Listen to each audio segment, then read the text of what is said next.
Salam aleikum, a duhet me pas pa tjetër banes për mu martu, thot, se ndryshe s'pëdojnë vajzat e sotit. Aleikum salam, rahmatullah.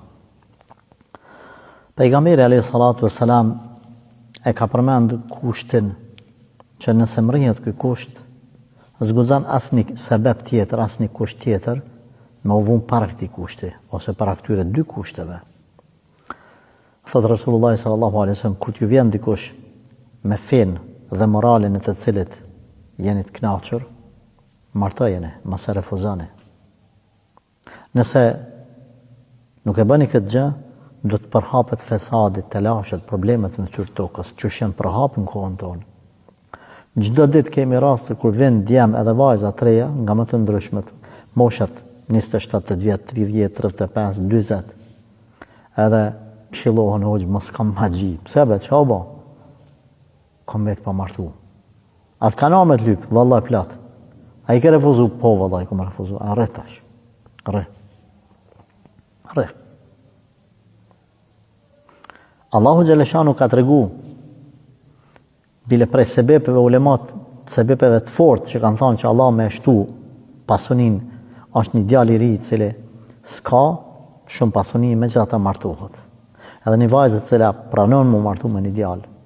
Unë e di se nuk është problemi vetëm të vajzat, është të djemët.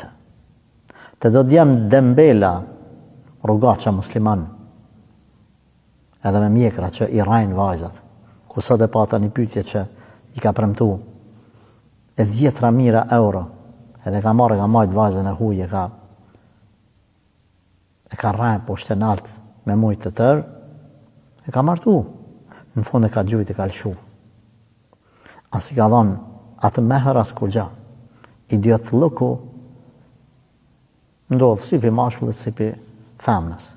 Na po flasim kur e kanë tutën e Zotit, si djemë, si vajzat. Allahu ka përmend Kur'an, martoni tritë e trejat. Nëse janë fukara, Allahu ka me i pasunu. Martesa është bekim. 21, 22, 23, du të më koni martu më djali vajza. Në me shku sanët marë. Në dim generatat tona që akoma nuk jenë bo prindër, e të tjerët jenë bo gjyshër. Kjo nuk është në rregull. 30 vjetë pa arsye është tepër. Pastaj, po që ditë në kur për i thomë qëran, një djallës e një vajzë që për banes lyp, shika çfarë kusht të lyp, që këto në moshën 50 vjeçare pala mund me mri djali me pas banesën e vetë, ajo e lyp.